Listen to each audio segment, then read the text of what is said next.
हरियाणा में बीजेपी कांग्रेस को टक्कर देगा थर्ड फ्रंट। हरियाणा में तैयार हो रहा है तीसरा मोर्चा। बीजेपी और कांग्रेस की बढ़ेगी टेंशन। क्या शय और मात के खेल में चुनौती बन पाएगा थर्ड फ्रंट? थर्ड फ्रंट से कांग्रेस या बीजेपी किसे होगा बड़ा नुकसान? जाट और दलित वोट को काटेगा थर्ड फ्रंट। क्या बीजेपी की बी टीम तो नहीं बन जाएगा थर्ड फ्रंट?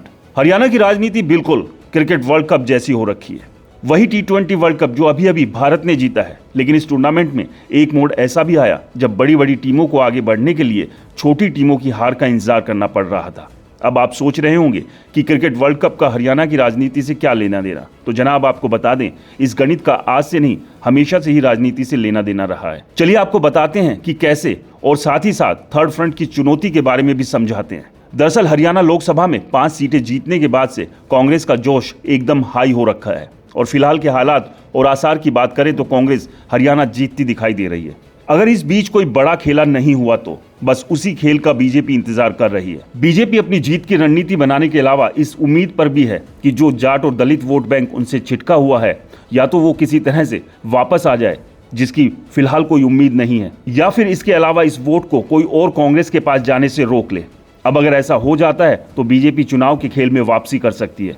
बस यही उम्मीद बीजेपी के लिए थर्ड फ्रंट जगा सकता है, जिसे अभय चौटाला बीएसपी के साथ मिलकर तैयार करने में जुटे हैं, जिसकी शुरुआत भी हो चुकी है। अभय चौटाला ने गठबंधन तैयार करने की शुरुआत भी कर दी है। इतना ही नहीं, 11 जुलाई को अभय चौटाला और मायावती के भाई आकाश और भतीजे आनंद के साथ दोनों पार्टियों के प्रदेश अध्यक्ष की मौजूदगी में बीएसपी और इनेलो का गठबंधन हो सकता है। तो आप यहां से समझिए, अगर ऐसा होता है, इसकी चोट बीजेपी को नहीं कांग्रेस को लगने वाली है, क्योंकि लोकसभा चुनाव में कुरुक्षेत्र लोकसभा को गठबंधन के उम्मीदवार सुशील गुप्ता जीत सकते थे अगर अभय चौटाला यहां से चुनाव मैदान में नहीं उतरते। खैर, किसी तरह से बीजेपी के उम्मीदवार नवीन जिंदल गिरते पड़ते ये सीट निकालने में कामयाब रहे थे। ऐसे में अब अगर नया गठबंधन हरियाणा में तैयार होता है तो उसका सीधा फायदा बीजेपी को मिलेगा।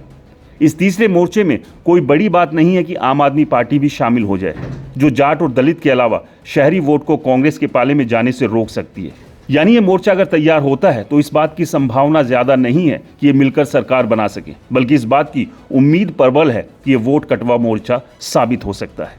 इसे लेकर आपकी क्या राय है, हमें कमेंट्स कर जरूर बताएं। और हरियाणा की राजनीति से जुड़ी हुई इसी तरह की और तमाम खबरों को देखने के लिए रिपोर्टर जी को सब्सक्राइब करना ना भूलें, क्योंकि हम हैं हरियाणा की आवाज़।